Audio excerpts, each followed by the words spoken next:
손이 그래서 나중에 애기 낳으면 어떻게 키울 생각이니? 애 안고 있다가 떨어뜨리기라도 하면 어쩌려고? 상견례 자리에서 사돈 부인은 손에 장애가 있는 예비 며느리를 장애인이라 모욕했습니다.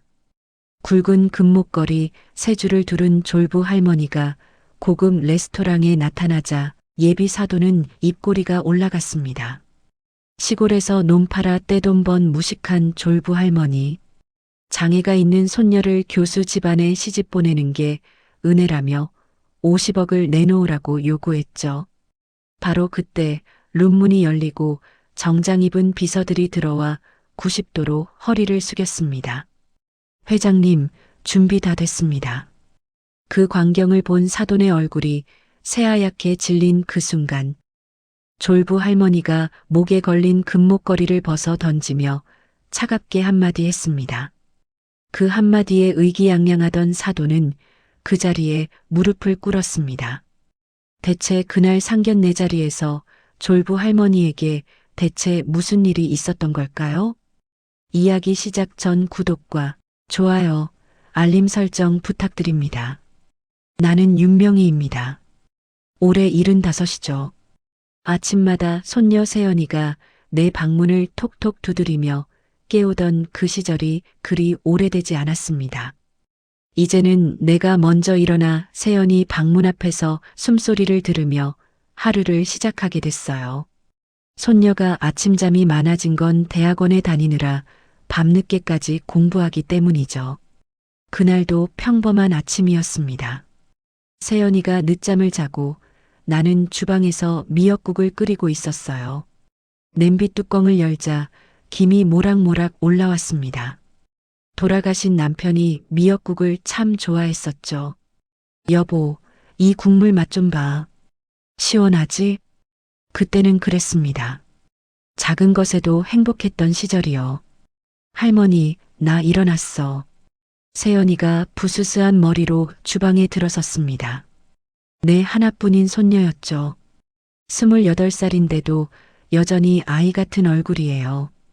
그런데 그날따라 세연이 얼굴이 유난히 밝았습니다. 할머니, 나 할 말 있어. 세연이가 식탁에 앉으며 말했어요.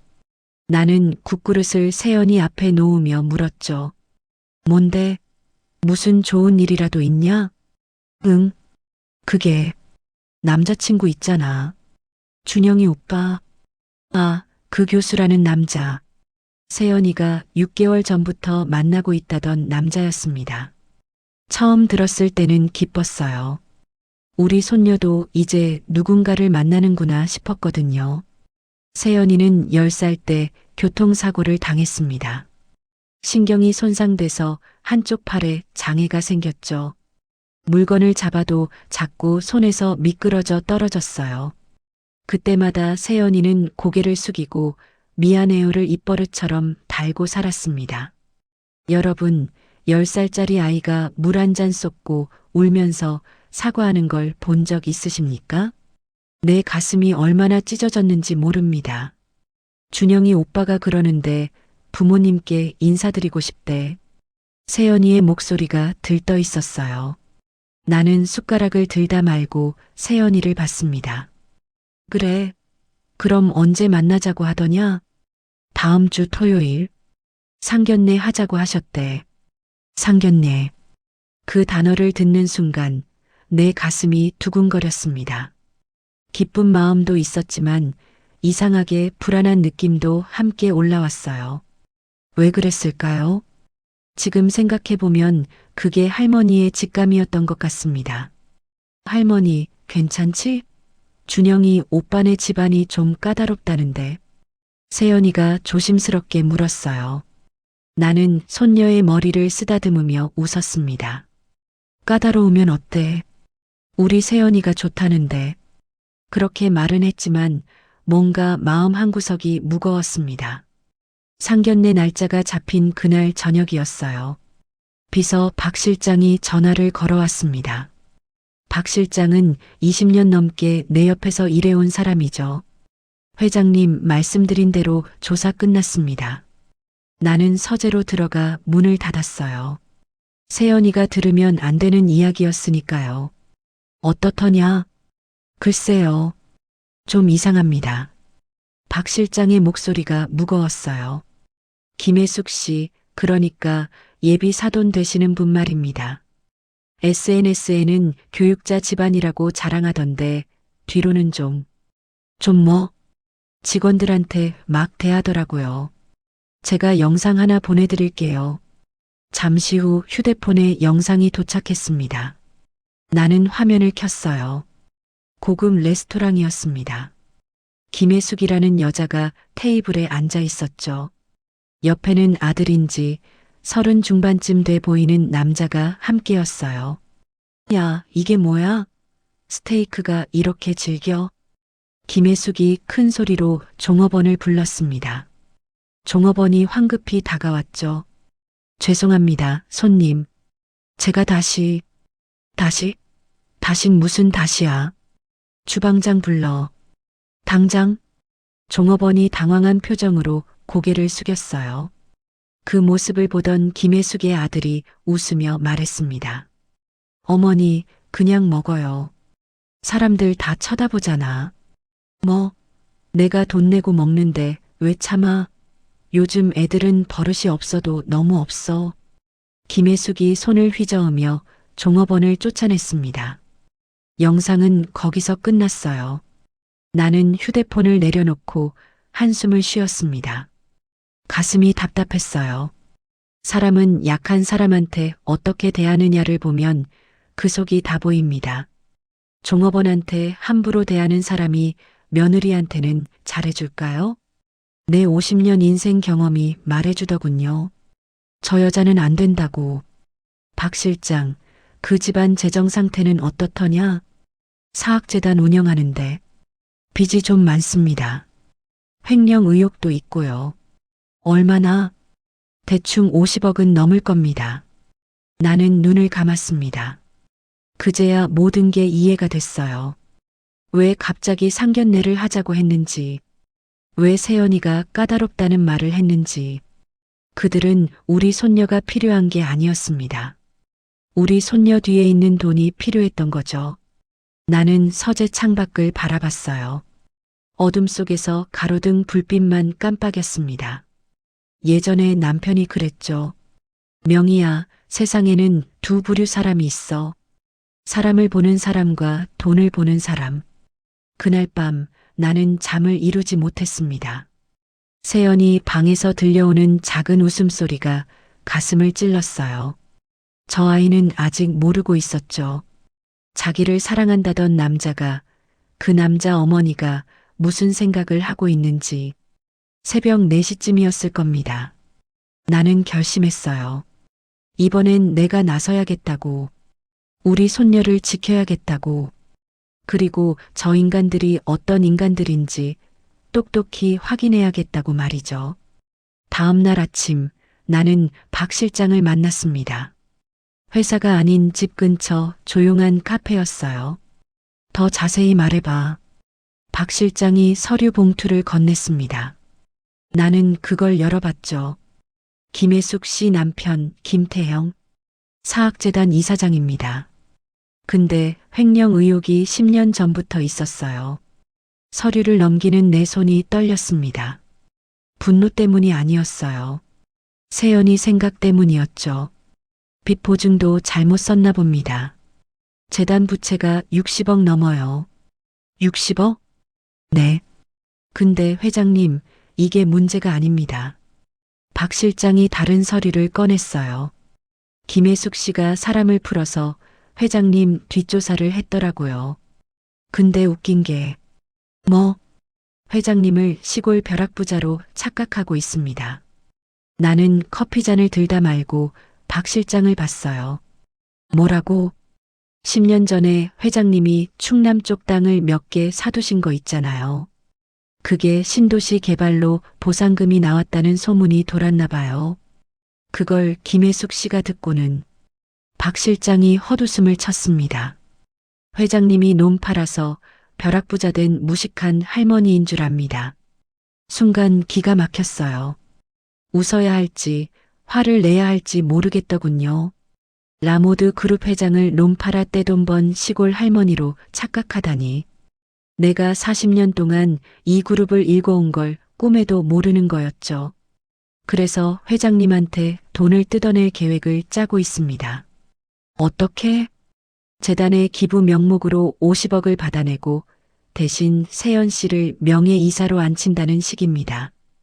겉으론 교육가 집안 며느리로 만들어준다는 은혜를 베푸는 척하고요.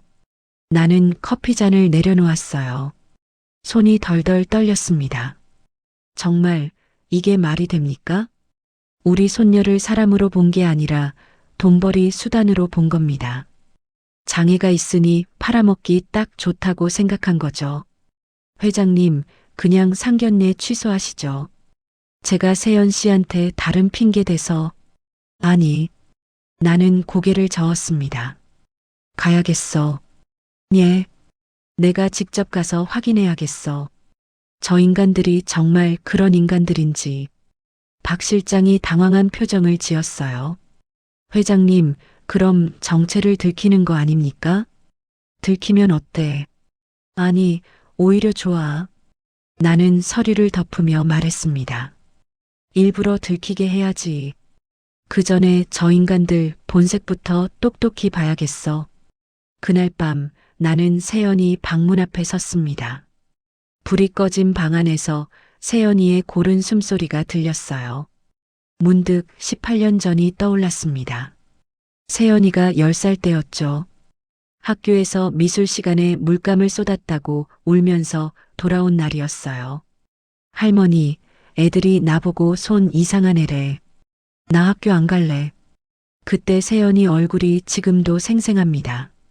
빨갛게 울어서 눈이 퉁퉁 부은 얼굴. 나는 세연이를 안아주며 말했어요. 세연아, 할머니가 지켜줄게. 아무도 우리 세연이 함부로 못 대하게 할 거야. 그런데 나는 지켰습니까? 18년이 지난 지금 또다시 우리 손녀가 이용당하고 있는데 말이죠. 나는 주먹을 꽉 쥐었습니다. 손톱이 손바닥에 파고들었어요. 이번엔 절대 안 된다. 이번엔 내가 나서야 한다. 다음 날 아침이었습니다. 세연이가 밝은 얼굴로 식탁에 앉았어요. 할머니, 토요일에 뭐 입고 가려고? 글쎄, 할머니가 뭘 입어야 좋겠냐? 단정하게 입으면 좋을 것 같아. 준영이 오빠 어머니가 좀 까다롭다고 하셨거든. 까다롭다. 그 말을 듣는 순간 가슴이 철렁했어요. 세연이는 벌써 눈치를 챈 거였습니다. 상대 집안이 자기를 곱게 보지 않는다는 걸. 그런데도 웃으면서 까다롭다고 표현하고 있었죠. 세연아. 응? 혹시 준영이한테서 이상한 말 들은 적 없냐? 세연이의 표정이 잠깐 굳었습니다. 그러다 이내 웃었어요. 아니, 괜찮아. 준영이 오빠는 좋은 사람이야. 아니, 괜찮아. 그 말 속에 얼마나 많은 상처가 숨어 있는지 나는 알고 있었습니다. 우리 손녀는 착했어요. 너무 착해서 문제였죠. 남이 자기한테 상처 줘도 괜찮아라고 먼저 말하는 아이였으니까요. 알았어. 할머니가 예쁘게 입고 갈게. 나는 세연이 머리를 쓰다듬었습니다. 그날 오후 나는 박 실장에게 전화를 걸었어요. 박 실장, 내가 입을 옷 좀 준비해줘. 어떤 옷 말씀이십니까? 졸부 같은 옷. 시골에서 갑자기 떼돈 번 사람이 입을 법한 그런 거. 박 실장이 잠시 말이 없었습니다. 회장님, 정말 그러시려고요? 그래. 그리고 금목걸이, 금팔찌 같은 것도 좀 준비해줘. 되도록 반짝반짝하고 촌스러운 걸로. 알겠습니다. 전화를 끊고 나는 창밖을 바라봤어요. 서울 시내가 한눈에 보이는 사무실이었습니다. 나는 이 자리에 오기까지 40년이 걸렸어요. 남편이 교통사고로 세상을 떠난 뒤 작은 봉제 공장 하나로 시작해서 여기까지 왔죠. 그 시절이 문득 떠올랐습니다. 한겨울에 재봉틀 앞에 앉아 손이 시려서 호호 불던 날들. 빚쟁이들이 찾아와서 문 두드리던 밤들. 그래도 포기하지 않았어요. 딸아이와 어린 손녀를 먹여 살려야 했으니까요. 지금 김혜숙 같은 인간들은 그걸 모를 겁니다. 돈이 그냥 하늘에서 떨어진 줄 알겠죠. 나는 입꼬리를 올렸어요. 좋아. 그렇게 생각하라고. 내가 무식한 시골 할머니라고 착각하라고. 그래야 내가 너희 본색을 똑똑히 볼 수 있으니까. 토요일 아침이 밝았습니다. 상견례 날이었죠. 나는 옷장 앞에 섰어요. 박 실장이 준비해준 옷들이 걸려 있었습니다. 화려한 분홍색 투피스, 반짝이는 금실로 술을 놓은 스카프, 그리고 금목걸이, 금팔찌가 상자 안에 가득했어요. 나는 그걸 하나씩 꺼내 입었습니다. 거울 앞에 선 내 모습이 우스꽝스러웠어요. 목에는 굵은 금목걸이가 3줄, 팔에는 금팔찌가 양팔에 4개씩, 귀에는 엄지손가락만 한 금귀걸이. 거울 속에 나는 꼭 보석 가게 마네킹 같았습니다. 할머니, 준비됐어? 세연이가 문을 두드렸어요. 나는 얼른 대답했죠. 응, 나간다. 문을 열고 나가자 세연이 눈이 휘둥그레졌습니다. 할머니, 그게 뭐야? 왜? 이쁘지 않냐? 세연이가 말문이 막힌 표정을 지었어요. 그러다 조심스럽게 말했죠. 할머니, 좀 과한 것 같아. 다른 옷 입자. 아니야. 할머니는 이게 좋아. 나는 일부러 씩씩하게 웃었습니다. 그리고 상견례인데 좀 화려하게 입어야 정성스러워 보이지 않겠냐? 세연이는 뭔가 말하고 싶은 표정이었어요. 하지만 결국 아무 말도 하지 않았습니다. 차에 타면서 세연이가 물었어요. 할머니, 준영이 오빠네 가족분들, 좋은 분들일까? 나는 세연이 손을 잡았습니다. 차가웠어요. 긴장하면 우리 손녀 손이 항상 차가워졌죠. 걱정하지 마. 할머니가 다 알아서 한다. 식당은 강남 한복판에 있었습니다. 고급 레스토랑이었어요. 입구에서부터 직원들이 90도로 인사를 했죠. 어서 오십시오. 나는 가방을 꼭 쥐고 들어갔습니다. 가방 안에는 녹음기가 켜진 채로 들어 있었어요. 룸 안에 김혜숙 모자가 먼저 와 있었습니다. 김혜숙은 검은색 정장을 입고 있었어요. 진주 목걸이 하나만 단정하게 걸친 모습이었죠. 아들 김준영은 회색 슈트 차림이었습니다. 그들의 눈이 나를 훑었어요. 위에서 아래로. 천천히. 그 순간 김혜숙의 입꼬리가 살짝 올라갔습니다. 비웃음이었죠. 아이고, 사돈 어른. 어서 오세요. 김혜숙이 일어나 인사를 했어요. 하지만 목소리에는 온기가 하나도 없었습니다. 네네. 만나 뵙게 돼서 영광입니다. 나는 일부러 시끄럽게 말했어요. 그리고 자리에 털썩 앉으며 가방을 탁 소리나게 내려놨습니다. 아이고, 여기 참 좋네요. 저는 처음 와보는데 말이죠. 김준영이 세연이 옆에 앉으며 말했습니다. 세연아, 할머니 모시고 오느라 수고했어. 세연이는 어색하게 웃었어요. 손을 꼭 쥔 채로. 김혜숙이 메뉴판을 보며 물었습니다. 사돈 어른, 뭐 드시겠어요? 아, 저는 뭐든 좋습니다. 요즘 돈 쓸 데가 없어서 큰일이에요. 나는 일부러 크게 웃었어요. 보상금 받고 나니까 말이죠. 시골에서 20년 동안 논 팔았더니 100억이 넘게 들어오더라고요. 눈이 반짝였습니다. 물고기가 미끼를 본 눈빛이었죠. 아, 그러세요? 대단하시네요. 대단하기는요.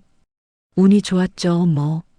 신도시 개발 들어온다기에 그냥 덜컥 샀는데 말입니다. 김준영이 끼어들었어요. 와, 대박이시네요. 요즘 부동산 타이밍 잡기 어려운데. 그러게 말입니다.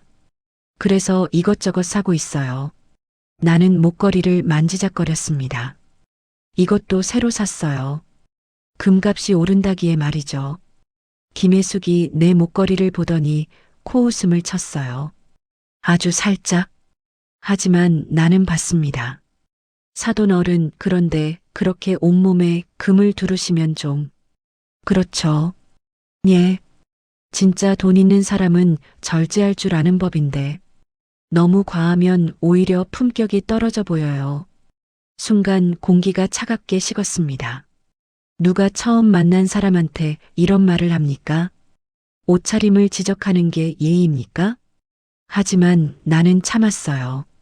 웃으며 대답했죠. 아, 그렇습니까? 제가 배운 게 없어서 잘 모르겠네요. 김준영이 거들었습니다. 어머니, 시골 분들은 원래 그러시잖아요. 교양이 없으니까. 교양이 없다. 그 말을 듣는 순간 가슴이 뜨거워졌어요. 나는 40년 동안 이 나라 경제를 움직여온 사람입니다. 내가 고용한 직원만 3,000명이 넘어요. 그런 내가 교양이 없다고? 하지만 나는 고개를 숙였습니다. 치졸하게 웃으며 말했죠. 맞습니다. 맞아요. 제가 배운 게 없어서. 나는 숨을 한번 크게 들이쉬었어요. 그래도 교수님 같은 신랑감 얻으려면 이 정도는 감수해야죠. 그 말에 김혜숙의 입꼬리가 확 올라갔습니다. 이제 가면을 벗기 시작하는 거였죠. 그건 그렇죠. 솔직히 요즘 같은 세상에 장애가 있는 여자가 교수랑 결혼하기 쉽지 않잖아요. 세연이의 얼굴이 굳었어요. 나는 손녀의 손을 꼭 잡았습니다. 그러게 말입니다. 우리 세연이가 정말 운이 좋죠. 김혜숙이 고개를 끄덕였어요. 그러니까 저희도 큰 마음 먹고 받아들이는 겁니다. 사실 주변에서 말들이 많았거든요. 우리 준영이가 서울대 나온 교수인데 꼭 장애인이랑 결혼해야 하냐고. 장애인. 그 단어를 입에 담는 순간 김혜숙의 본색이 완전히 드러났습니다. 나는 세연이를 봤어요. 고개를 떨군 채 입술을 깨물고 있었죠. 문득 15년 전이 떠올랐습니다. 세연이가 중학교 1학년 때였어요. 학예회에서 피아노를 치기로 했는데 연습하다가 손에서 악보가 떨어졌죠. 할머니, 나는 왜 남들처럼 못해? 나만 이상한 거야? 그때 세연이가 울면서 물었던 말이 귓가에 맴돌았습니다. 나는 그때 세연이한테 말했어요. 너는 이상한 게 아니야. 조금 다를 뿐이야. 그리고 다른 게 나쁜 게 아니란다. 그런데 지금 저 여자는 뭐라고 했습니까? 장애인이라고. 그것도 처음 만난 자리에서. 나는 가방 속 녹음기가 돌아가는 걸 확인했어요. 또박또박. 저 말들이 전부 녹음되고 있었습니다. 그래서 말인데요, 사돈 어른. 김혜숙이 몸을 앞으로 기울였어요. 저희가 세연 씨를 며느리로 받아들이는 대신 조건이 하나 있습니다. 조건이요? 네. 우리 재단에 기부를 좀 해주셨으면 해서요. 마침내 나왔습니다. 저들이 원하던 말이. 나는 일부러 눈을 동그랗게 떴어요. 기부요? 얼마나요? 50억 정도면 적당할 것 같은데요. 50억? 그 금액을 태연하게 말하는 김혜숙을 보며 나는 속으로 웃었습니다.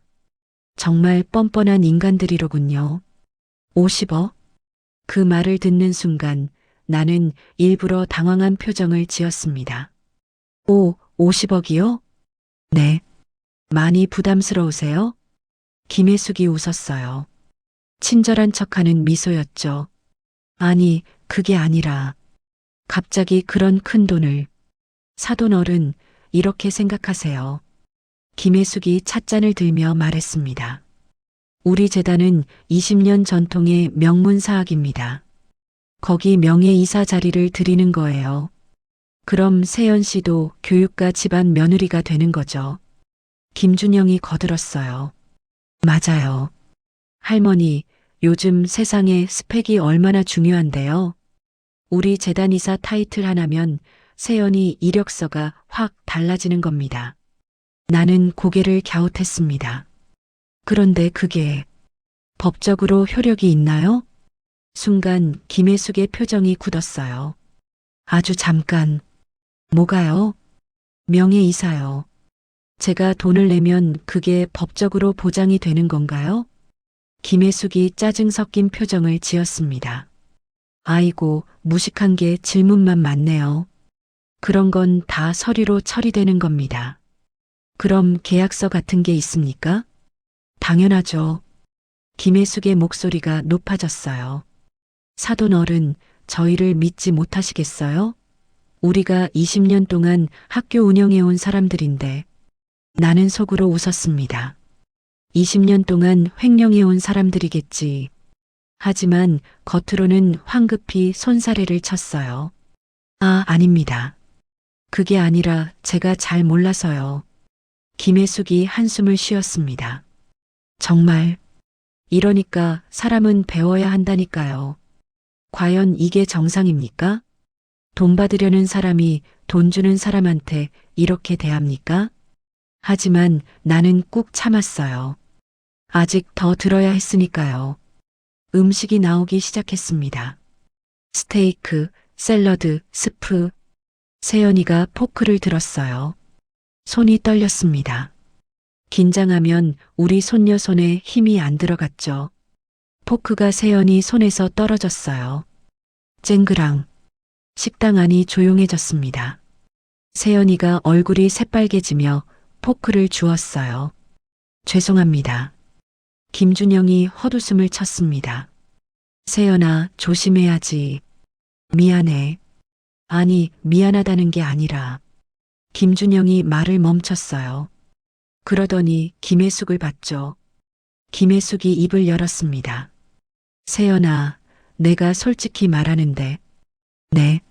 손이 그러면 나중에 애기 낳아서 어떻게 키울 생각이니? 세연이의 입술이 파르르 떨렸어요. 나는 세연이 손을 잡으려 했지만 김혜숙이 계속 말했습니다. 아니, 내가 나쁜 의도로 하는 말이 아니잖아. 현실적인 얘기지. 애 안고 있다가 떨어뜨리기라도 하면 어쩌려고? 조심할게요. 조심한다고 되는 문제가 아니잖아요. 김혜숙의 목소리가 차갑게 식었어요. 그러니까 우리가 큰 봉사를 하는 겁니다. 다른 집안 같으면 절대 안 받아줘요. 봉사. 저 여자는 결혼을 봉사라고 표현했습니다. 나는 손톱이 손바닥에 박히도록 주먹을 쥐었어요. 문득 20년 전이 떠올랐습니다. 세연이가 8살 때였죠. 유치원 졸업식 날이었어요. 다른 아이들은 엄마 아빠 손을 잡고 있었는데 우리 세연이는 나하고만 있었습니다. 세연이 엄마 그러니까 내 딸은 그때 이미 세상을 떠난 뒤였거든요. 세연이가 내 손을 꼭 잡으며 물었어요. 할머니, 나는 왜 엄마가 없어? 내가 뭐라고 대답했는지 아십니까? 세연아, 엄마는 하늘에서 너를 지켜보고 계셔. 그리고 할머니가 있잖아. 할머니가 세연이 엄마 목까지 다 해줄게. 그런데 지금 저 여자는 우리 손녀를 뭐라고 합니까? 봉사 대상이라고. 그래서 말인데요, 사돈 어른. 김혜숙이 다시 나를 봤어요. 50억이 부담스러우시면 30억만 먼저 주시고 나머지는 나중에 주셔도 됩니다. 아, 참 친절하시네요. 50억을 30억으로 깎아주시다니. 나는 일부러 고민하는 표정을 지었습니다. 그런데 그게 제가 가진 돈이 전부는 아니거든요. 예. 제 명의로 된 건물도 있고 세연이 명의로 된 것도 있고. 김혜숙의 눈이 반짝였어요. 탐욕으로 가득한 눈빛이었죠. 그럼 얼마나 되는데요? 한 100억 좀 넘을 겁니다. 거짓말이었어요. 물론 내가 가진 돈은 그것보다 훨씬 많았죠. 하지만 저들은 몰랐습니다. 김준영이 기침을 했어요. 할머니, 그 정도면 우리 재단에 투자하시는 게 어때요? 나중에 수익도 나고. 투자라니. 이제는 기부가 아니라 투자라고 말을 바꾸는군요. 투자요? 네. 우리 재단이 확장 계획이 있거든요. 투자하시면 나중에 배당도 받으시고. 나는 고개를 끄덕였습니다. 그런데 그게 정말 안전한가요? 요즘 학교들이 힘들다던데. 김혜숙이 얼굴을 찌푸렸어요. 사돈 어른 자꾸 이러시면 우리도 기분이 나빠요. 우리를 사기꾼으로 보시는 겁니까? 아, 아닙니다. 나는 황급히 손을 저었어요. 제가 그런 뜻이 아니라 혹시나 해서요. 김혜숙이 찻잔을 탁 내려놨습니다. 혹시나는 무슨 혹시나예요? 우리가 이 자리에 장난하러 나왔어요? 김준영도 거들었죠. 어머니, 괜찮아요. 할머니가 잘 모르셔서 그러시는 거니까. 아니, 나는 참을 수가 없어. 우리가 얼마나 배려해서 세연 씨 받아준다는 건데 자꾸 이렇게 의심하면 어떡해? 나는 세연이를 봤어요. 고개를 푹 숙인 채 눈물을 참고 있었습니다. 그 모습을 보는데 가슴이 터질 것 같았어요. 하지만 나는 참았습니다. 조금만 더 참으면 저들의 본색이 완전히 드러날 테니까요. 죄송합니다. 제가 잘못 생각했습니다. 나는 고개를 숙였어요. 김혜숙이 코웃음을 쳤습니다. 그러니까 우리 말 잘 들으세요. 이게 다 세연 씨 장래를 위한 겁니다. 장래. 참 좋은 말이죠. 하지만 그 말 뒤에 숨은 뜻을 나는 알고 있었습니다. 돈 내놓으라는 거였으니까요. 내가 이 나이 먹도록 장사하면서 배운 게 있습니다. 사람은 말로 알 수 있는 게 아니라 행동으로 알 수 있다는 거요. 김혜숙은 입으로는 세연이를 위해라고 했지만 실제로는 단 한 번도 세연이를 걱정하지 않았어요. 오직 돈 얘기만 했죠. 나는 가방 속 녹음기를 확인했습니다. 빨간 불이 깜빡이고 있었어요. 좋아. 다 녹음됐어. 이제 조금만 더 기다리면 됩니다. 저들이 스스로 무덤을 파는 모습을 지켜보면 되는 거죠. 김혜숙이 가방에서 서류 봉투를 꺼냈습니다. 자, 그럼 이제 절차를 밟아볼까요? 봉투에서 나온 건 하얀 종이 한 장이었어요. 기부 약정서라고 적혀 있었죠. 하지만 이상했습니다. 금액란이 비어 있었어요. 여기 금액은 나중에 채우면 되니까 일단 도장부터 찍으세요. 나는 일부러 서류를 천천히 들여다봤습니다. 그런데 이게 금액도 안 적혀 있고, 아이고, 그러니까 나중에 채운다니까요. 절차가 그래요.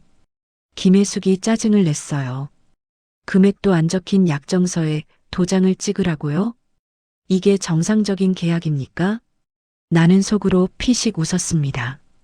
정말 허술하기 짝이 없는 사기였어요. 그런데 이름은 쓸 줄 아시죠? 김혜숙이 물었습니다. 그 말투가 기가 막혔어요. 마치 문맹을 대하는 투였죠. 네. 그건 쓸 줄 압니다. 나는 일부러 떨리는 손으로 펜을 잡았어요. 바로 그때였습니다. 할머니, 안 돼. 세연이가 벌떡 일어났어요. 손이 물컵에 닿았죠. 쨍그랑. 물컵이 바닥에 떨어져 깨졌습니다. 물이 사방으로 튀었어요. 세연이가 얼굴이 하얗게 질렸습니다. 죄송합니다. 직원들이 황급히 달려왔어요. 깨진 유리를 치우기 시작했죠. 김준영이 한숨을 쉬었습니다. 세연아, 진짜 미안해. 내가 잘못했어. 세연이가 떨리는 목소리로 말했어요. 눈가가 붉어졌습니다. 김준영이 세연이를 보더니 차갑게 말했죠. 그 손으로 애를 키울 수나 있겠어? 그 순간 내 안에서 뭔가 끊어졌습니다. 문득 30년 전이 떠올랐어요. 내가 처음 사업을 시작했을 때였습니다. 은행에 대출을 받으러 갔죠. 대출 담당자가 나를 보더니 이렇게 말했어요. 아줌마 여자가 무슨 사업을 해요? 그냥 집에나 있으세요. 그때 내가 뭐라고 했는지 아십니까? 제가 여자라서 안 된다는 법은 없습니다. 한번 지켜봐 주세요. 그리고 나는 해냈어요. 40년 동안 한 번도 포기하지 않았습니다. 근데 지금 저 인간은 뭐라고 합니까? 우리 손녀가 손이 불편하다고 애를 못 키운다고요? 나는 약정서를 내려놓았습니다. 잠깐만요. 왜요? 빨리 찍으세요. 김혜숙이 재촉했어요. 나는 가방을 열었습니다. 천천히. 그리고 그 안에서 무언가를 꺼냈죠. 굵은 금목걸이가 아니었습니다. 반짝이는 금팔찌도 아니었어요. 검은색 가죽 케이스였습니다. 그 안에는 법인 인감이 들어 있었죠. 라모드 그룹이라는 글자가 새겨진 인감이었어요. 김혜숙이 눈을 깜빡였습니다. 그게 뭐예요? 내 도장이요. 나는 케이스를 탁 닫았어요. 근데 이 도장은 이런 데 찍는 게 아니라서요. 김준영이 어리둥절한 표정을 지었습니다. 무슨 소리예요? 나는 가방에서 명함 한 장을 더 꺼냈어요. 변호사 명함이었죠. 그리고 목에 걸었던 금목걸이를 벗어던졌습니다. 쨍그랑. 테이블 위에 목걸이가 굴러다녔어요. 이 가짜 금목걸이 말입니다. 참 불편하더라고요. 김혜숙의 입이 벌어졌습니다. 가짜? 네. 일부러 인터넷으로 산 거예요. 5,000원 주고. 나는 팔에 찬 금팔찌도 벗어던졌죠. 이것도 가짜. 근데 이거 끼고 있으니까 여러분이 딱 제가 원하는 반응을 보이더라고요. 김혜숙의 얼굴이 하얗게 질렸어요. 뭔 소리를. 졸부 할머니 연기요. 제법 잘했죠? 나는 웃었습니다. 이번엔 비굴한 웃음이 아니었어요. 차갑고 냉정한 미소였죠. 사실 저는 놈 판 적 없습니다. 보상금도 받은 적 없고요. 김준영이 당황한 표정으로 물었어요. 그럼 당신은 누구예요? 바로 그 순간이었습니다. 룸문이 열렸어요. 정장을 입은 남자 둘이 들어왔습니다. 박 실장과 법무팀 이사였죠. 그들은 나를 보자마자 90도로 허리를 숙였습니다. 회장님, 준비 다 됐습니다. 회장님, 그 호칭을 듣는 순간 김혜숙의 얼굴이 완전히 굳었어요. 회장님? 나는 천천히 자리에서 일어났습니다. 제 소개가 늦었네요. 저는 윤명희입니다. 라모드 그룹 회장이고요. 김혜숙이 의자를 뒤로 밀며 일어났어요. 손이 파르르 떨렸죠. 라모드 그룹이요? 네. 혹시 들어보셨어요? 몰라도 돼요. 저도 여러분 모를 테니까. 나는 팔짱을 꼈습니다. 근데 재미있는 사실 하나 알려드릴까요? 김준영이 헛기침을 했어요. 여러분 학교 말입니다. 그 사학재단. 나는 박 실장을 봤어요. 박 실장이 서류를 꺼냈죠. 제가 이미 채권을 다 사드렸습니다. 지난달에요. 뭐라고요? 김혜숙의 목소리가 떨렸습니다. 여러분 학교 빚 63억. 제가 헐값에 샀어요.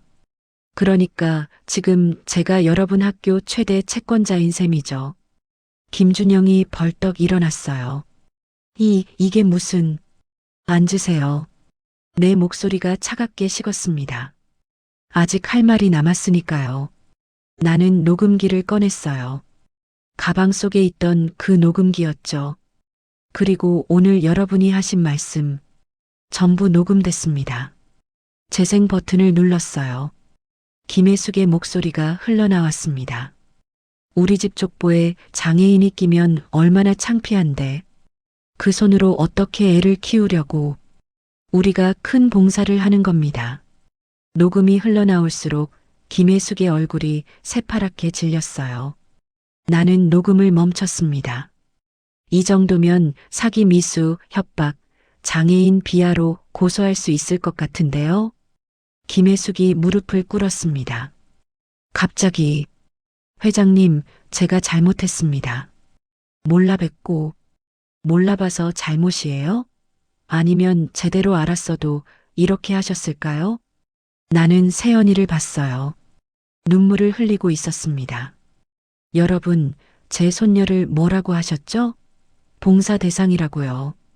나는 김혜숙 앞에 쪼그리고 앉았습니다. 그런데 말이죠. 이 봉사 대상이 여러분보다 30배는 더 가치 있는 사람입니다. 김혜숙이 고개를 들지 못했어요. 그리고 말입니다.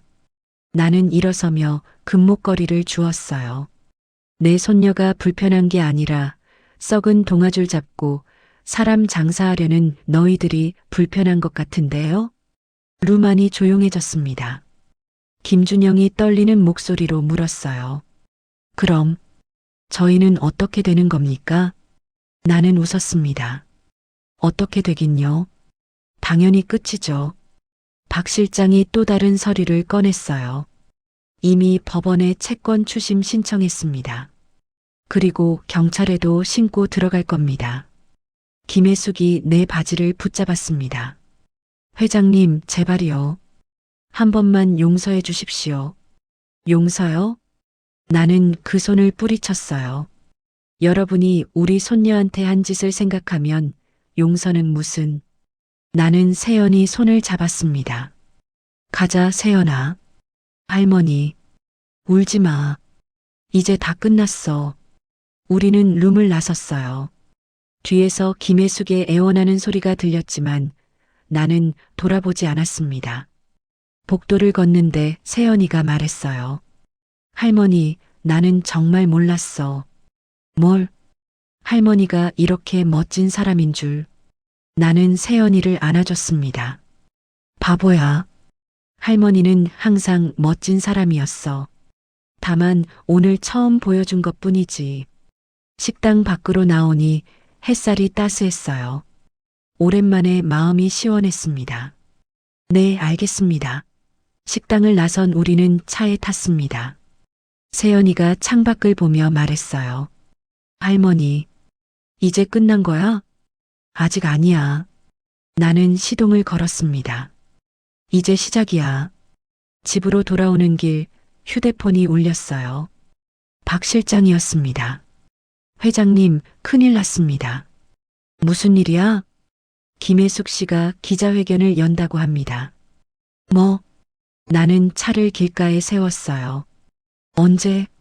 내일 오전입니다. 회장님이 자기들을 협박했다고 주장할 거래요. 나는 한숨을 쉬었습니다. 알았어. 내가 알아서 할게. 전화를 끊고 세연이를 봤어요. 세연아, 할머니가 내일 좀 바쁠 것 같아. 응, 괜찮아. 하지만 세연이 얼굴이 어두웠습니다. 다음 날 아침, 뉴스에서 김혜숙이 나왔어요. 카메라 앞에 선 김혜숙은 눈물을 흘리고 있었죠. 저희는 피해자입니다. 김혜숙이 떨리는 목소리로 말했어요. 라모드 그룹 윤명희 회장이 저희를 협박했습니다. 채권을 불법으로 사들이고 녹음까지 했어요. 나는 TV를 끄려다 말고 계속 봤습니다.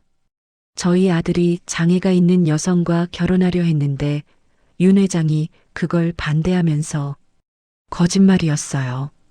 완벽한 거짓말. 세연이가 방에서 나왔습니다. 할머니, 저것 봤어? 봤어. 어떻게 저렇게 거짓말을. 세연이의 목소리가 떨렸어요. 나는 세연이를 안았습니다. 괜찮아. 진실은 밝혀질 거야. 하지만 속으로는 분노가 치밀었어요. 여러분, 저 여자는 지금 피해자 코스프레를 하고 있는 겁니다. 자기들이 가해자면서 말이죠. 오후가 되자 상황이 더 나빠졌습니다. 인터넷에 악플이 달리기 시작했어요. 라모드 그룹 횡포다. 재벌이 또 약자를 괴롭힌다. 윤명희 회장 사퇴해라. 나는 컴퓨터 화면을 보며 주먹을 쥐었습니다. 박 실장이 전화를 걸어왔어요. 회장님, 주가가 떨어지고 있습니다. 얼마나? 5%요. 그리고 거래처에서 연락이 왔는데 계약을 재검토하겠대요. 나는 눈을 감았습니다. 이게 김혜숙의 계획이었구나. 나를 궁지에 몰아넣는 것. 박 실장, 우리 쪽 변호사 준비시켜. 네, 알겠습니다. 저녁 무렵이었습니다. 초인종이 울렸어요. 세연이가 문을 열었는데 비명을 질렀죠. 할머니, 나는 현관으로 달려갔습니다. 문 앞에 김준영이 서 있었어요. 손에 꽃다발을 들고, 세연아, 나야. 무슨 일이야? 세연이가 떨리는 목소리로 물었어요. 나, 너한테 사과하러 왔어. 김준영이 꽃다발을 내밀었습니다. 어머니가 너무 심했어. 나도 잘못했고, 용서해줘. 나는 김준영을 보며 코웃음을 쳤어요. 지금 뭐 하는 거예요? 회장님, 저 진심입니다. 세연이를 정말 사랑해요. 사랑? 나는 김준영 앞으로 다가갔습니다. 어제 당신이 뭐라고 했죠? 세연이 손으로 어떻게 애를 키우냐고 했잖아요. 그건 제가 순간 실수로 나오는 말이 진심이에요. 나는 꽃다발을 밀쳐냈습니다. 꽃이 바닥에 떨어졌어요. 돌아가세요. 우리 손녀한테 더 이상 상처 주지 마세요. 김준영이 무릎을 꿇었습니다. 회장님, 제발이요. 기자회견 취소할게요. 어머니한테 말씀드릴게요. 아, 그래서 온 거구나. 기자회견 때문에 저희가 잘못했습니다. 그러니 제발. 바로 그때였습니다. 세연이가 앞으로 나섰어요. 오빠, 세연아. 김준영의 얼굴이 환해졌습니다. 역시 넌 착해. 날 용서해 주는 거지? 세연이가 손에 들고 있던 작은 상자를 꺼냈어요.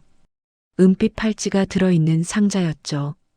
이거 오빠한테 주려고 했던 거야.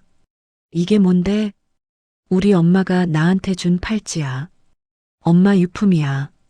세연이의 목소리가 떨렸습니다. 엄마가 돌아가시기 일주일 전에 내 손목에 채워줬어.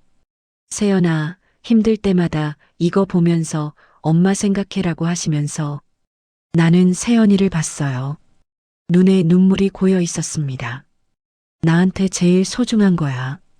그래서 오빠한테 주려고 했어. 김준영이 팔찌를 받았습니다. 세연아, 고마워. 근데 말이야. 세연이의 목소리가 차갑게 변했어요. 오빠네 어머니가 이거 보더니 뭐라고 했는지 알아? 응?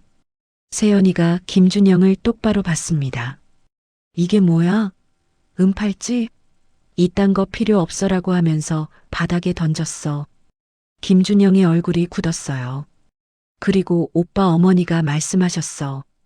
우리 집 족보에 장애인이 끼면 얼마나 창피한데, 그러니 돈이라도 많이 내야지라고. 세연이가 팔찌를 김준영 손에서 뺏었습니다. 오빠는 그때 뭐 했어? 어머니 말리지도 않았잖아. 세연아, 나는 오빠가 날 진짜 좋아하는 줄 알았어. 근데 아니었지. 오빠도 어머니랑 똑같았어. 세연이가 문을 가리켰어요. 돌아가. 다신 오지 마. 김준영이 일어섰습니다. 세연아, 진짜 오해야. 오해 아니야. 나 다 들었어. 오빠가 진심은 아니었다고 한 말. 세연이가 문을 열었어요. 이제 그만 가줘. 김준영이 나갔습니다. 문이 닫히자 세연이가 그 자리에 주저앉았어요. 할머니, 나는 세연이를 안아줬습니다. 잘했어. 정말 잘했어. 나 떨려. 괜찮아. 할머니가 있잖아. 세연이가 한참을 울었어요. 내 품에서 나는 세연이 등을 토닥이며 생각했습니다. 문득 25년 전이 떠올랐어요. 세연이 엄마 그러니까 내 딸이 그 팔찌를 샀을 때였죠. 엄마, 이거 예쁘지? 딸이 팔찌를 내 손목에 채워줬어요. 예쁘긴 한데 왜 사니? 세연이 줄 거야. 나중에 내가 못 지켜줄 때를 대비해서. 그때는 무슨 소린지 몰랐습니다.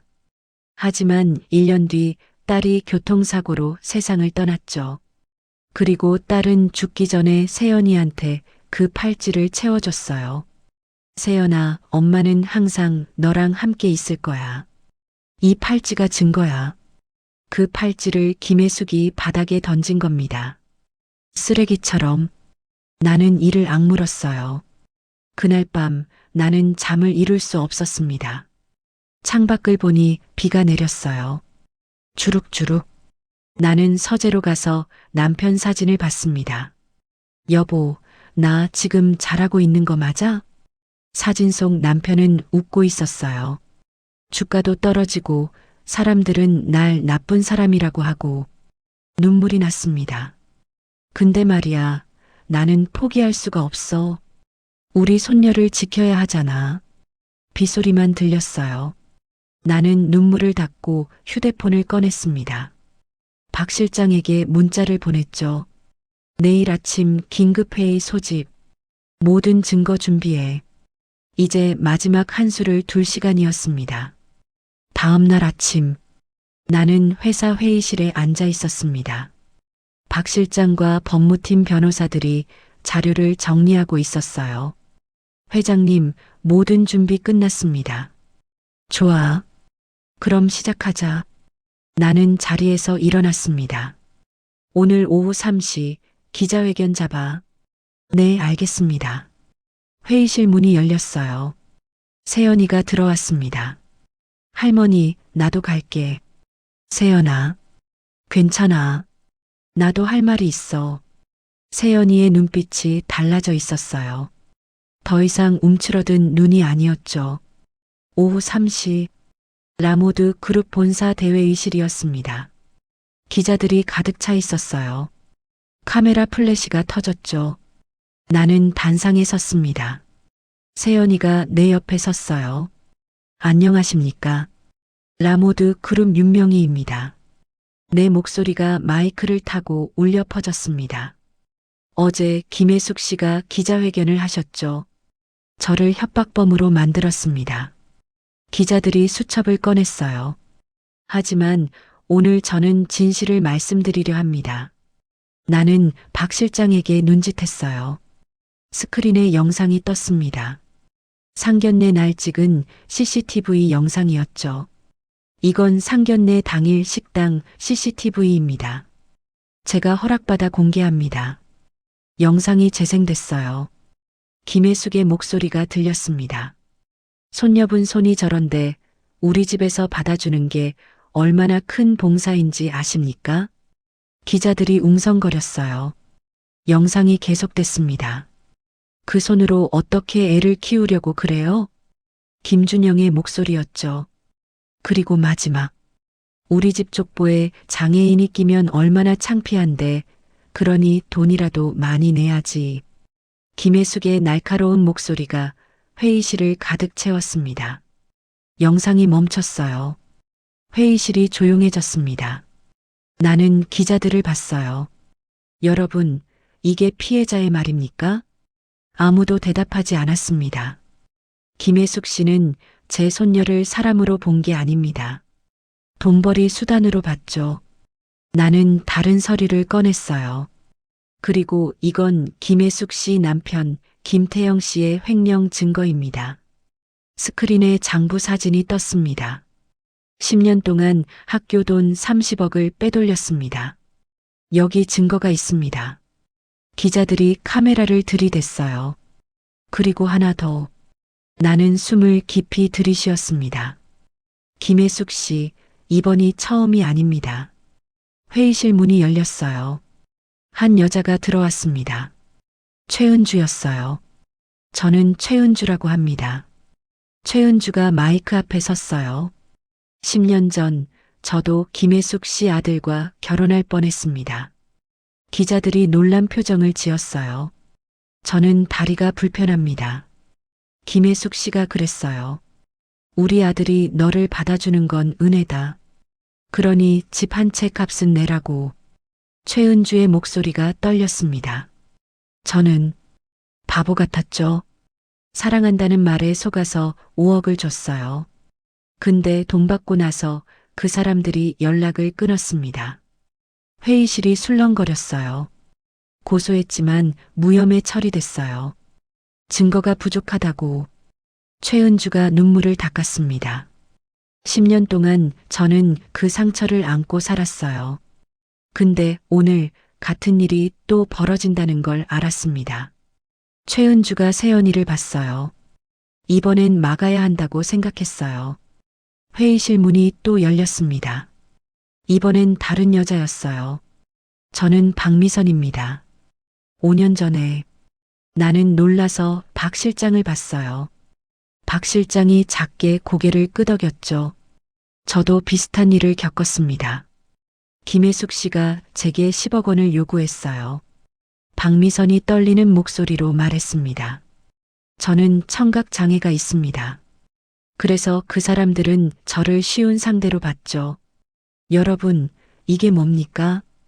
김혜숙은 15년 동안 같은 짓을 반복해온 겁니다. 상습범이었어요. 기자 한 명이 손을 들었습니다. 회장님, 그럼 왜 이 사실들이 지금까지 알려지지 않았습니까? 좋은 질문입니다. 나는 다른 서류를 꺼냈어요. 김혜숙 씨는 돈이 많았습니다. 변호사를 대절하고 피해자들과 합의했죠.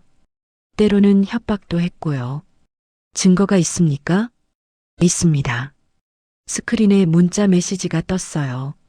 김혜숙이 최은주에게 보낸 문자였습니다. 입 다물고 있어. 안 그러면 너 집안까지 다 털어버린다. 회의실이 다시 술렁거렸어요. 이게 피해자의 행동입니까? 나는 기자들을 봤습니다.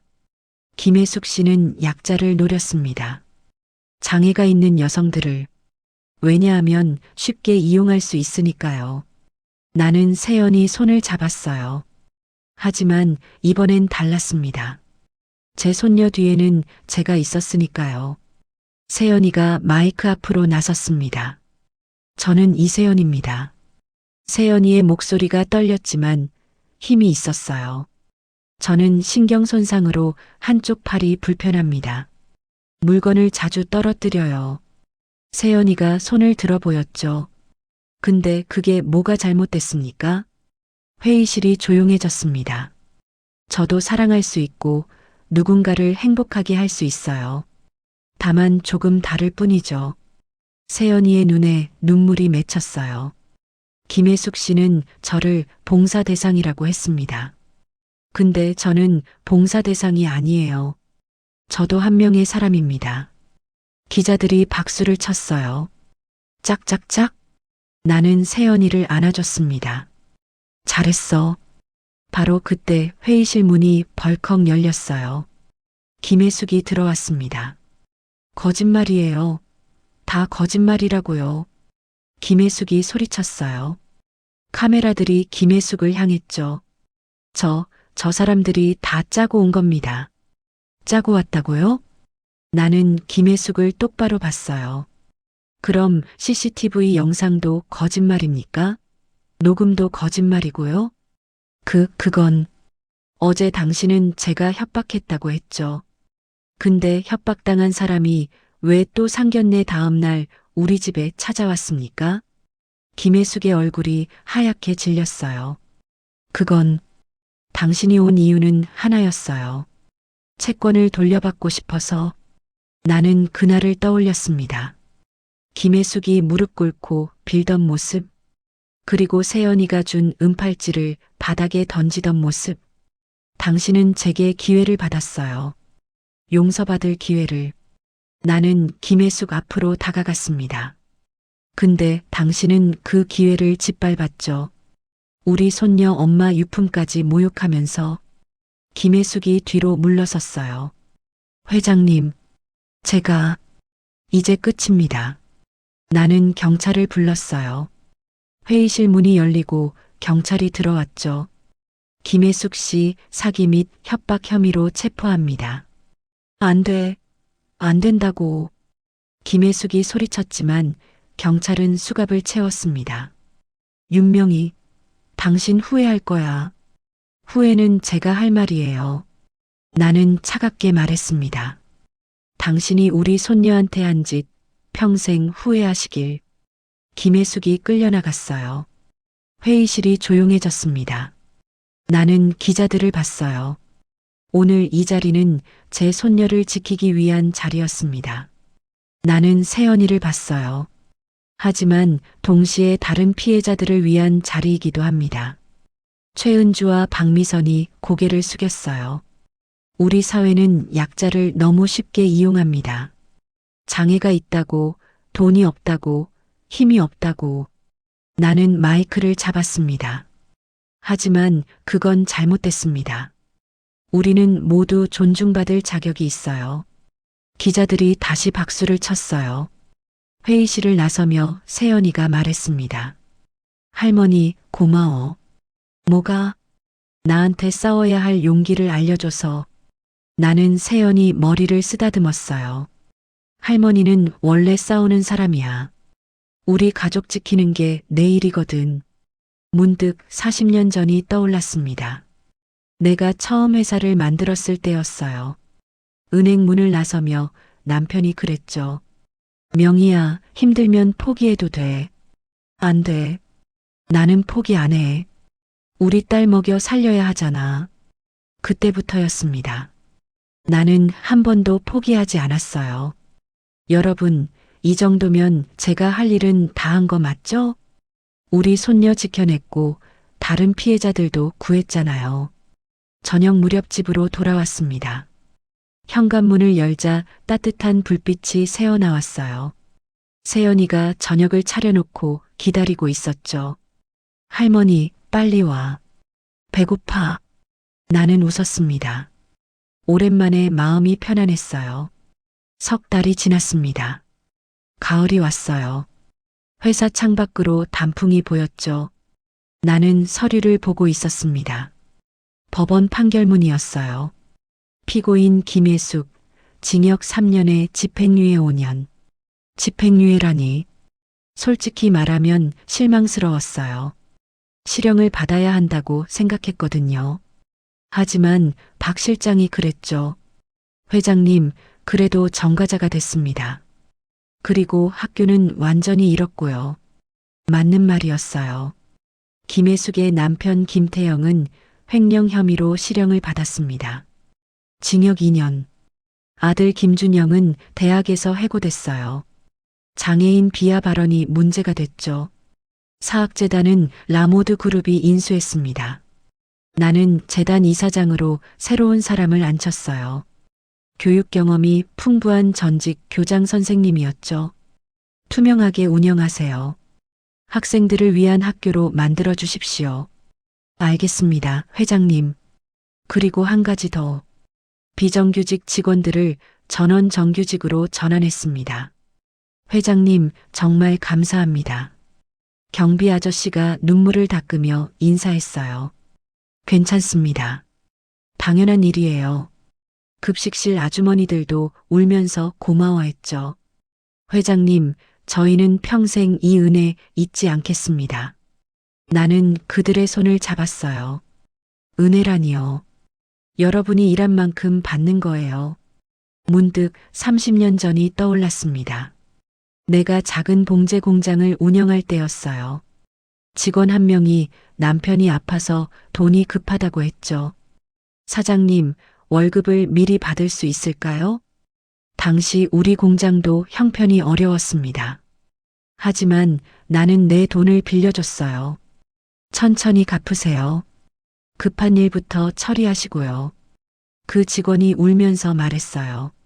사장님은 진짜 다르세요. 사람 냄새가 나요. 그때 깨달았습니다. 돈보다 중요한 게 사람이라는 걸. 학교를 나서는데 학생 한 명이 다가왔어요. 할머니. 돌아보니 15살쯤 돼 보이는 여학생이었습니다. 왜 그러니? 저도 손이 불편해요. 여학생이 손을 보여줬어요. 왼손 손가락 2개가 짧았죠. 선생님들이 회장님 얘기해 주셨어요. 손녀분 지키신 얘기요. 그래. 저도 할머니 손녀분처럼 당당해지고 싶어요. 나는 여학생의 손을 잡았습니다. 당당해지는 건 어렵지 않아. 그냥 내가 내 자신을 먼저 사랑하면 돼. 정말요? 그럼 할머니가 보장해. 여학생이 환하게 웃었어요. 그 웃음을 보니 가슴이 뭉클했습니다. 집으로 돌아오니 세연이가 짐을 싸고 있었어요. 세연아, 뭐해? 아, 할머니. 나 내일 출장 가거든. 출장? 응. 프랑스 본사에서 연수 오래. 세연이는 지금 라모드 그룹에서 일하고 있었습니다. 기획팀 대리였죠.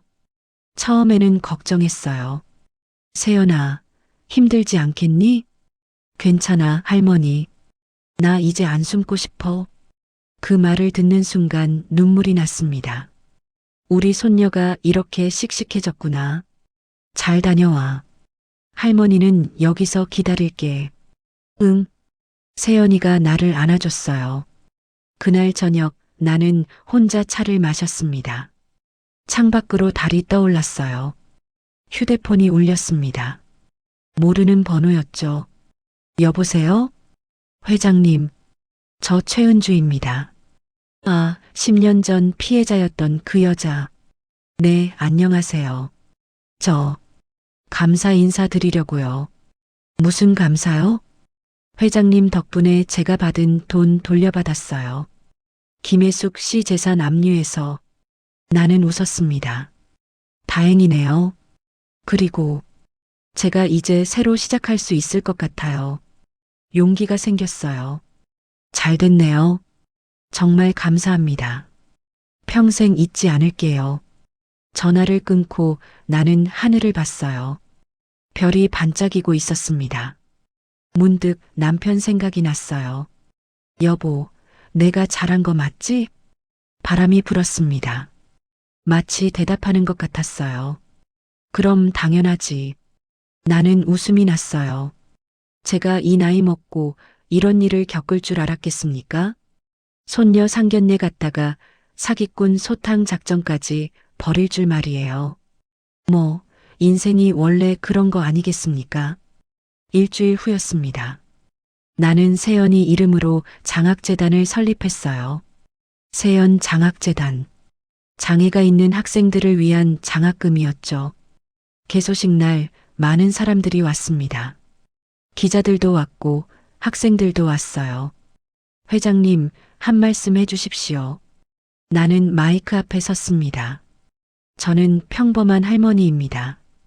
웃음이 터져 나왔어요. 다만 제 손녀를 지키고 싶었을 뿐이에요. 나는 사람들을 봤습니다. 이 세상에는 아직도 약자를 이용하려는 사람들이 많습니다. 하지만 우리는 포기하면 안 됩니다. 싸워야 해요. 나는 주먹을 쥐었어요. 왜냐하면 우리도 존중받을 자격이 있으니까요. 박수가 터져 나왔습니다. 짝짝짝. 개소식이 끝나고 집으로 돌아왔어요. 세연이가 프랑스에서 영상통화를 걸어왔습니다. 할머니, 나 잘 지내. 그래, 힘들지 않니? 조금 힘든데 재밌어. 그리고 말이야. 세연이가 수줍게 웃었어요. 여기서 좋은 사람 만났어. 누구? 같이 일하는 프랑스 사람인데. 엄청 친절해. 나는 웃었습니다. 그래. 할머니한테 소개시켜줘야겠네. 응. 다음에 꼭. 전화를 끊고 나는 소파에 앉았어요. 거실이 조용했습니다. 혼자 있으니 쓸쓸하기도 했죠. 하지만 나쁘지 않았어요. 오히려 평온했습니다. 창밖을 보니 아이들이 놀고 있었어요. 웃음소리가 들렸죠. 나는 차를 한 모금 마셨습니다. 따뜻했어요. 문득 생각했습니다. 내가 여기까지 온 게 기적 같다고. 가난한 집에서 태어나 고생만 하다가 남편을 일찍 잃고 딸마저 먼저 보내고. 하지만 포기하지 않았어요. 손녀를 지켜야 했으니까요. 그리고 이제 우리 손녀는 당당하게 세상을 살아가고 있습니다. 여러분, 우리 이제라도 우리 인생부터 챙기자고요. 남들이 뭐라 하든 우리는 당당하게 살 자격이 있습니다. 나이가 많든 돈이 없든 몸이 불편하든 우리는 모두 소중한 사람들이니까요. 나는 찻잔을 내려놓고 창밖을 봤어요. 노을이 지고 있었습니다. 붉은 하늘이 참 아름다웠죠. 내일은 또 어떤 일이 펼쳐질까요? 모르겠습니다. 하지만 두렵지 않아요. 왜냐하면 나는 이제 알거든요. 어떤 어려움이 와도 이겨낼 수 있다는 걸. 그리고 혼자가 아니라는 걸. 나는 웃으며 일어섰습니다. 오늘의 이야기가 당신의 마음에 작은 울림을 드렸다면 앞으로도 여러분에게 잔잔한 위로가 되는 이야기들로 찾아뵐 수 있도록 구독과 좋아요를 눌러주세요. 그리고 사연의 주인공을 위한 따뜻한 말씀도 댓글로 부탁드립니다.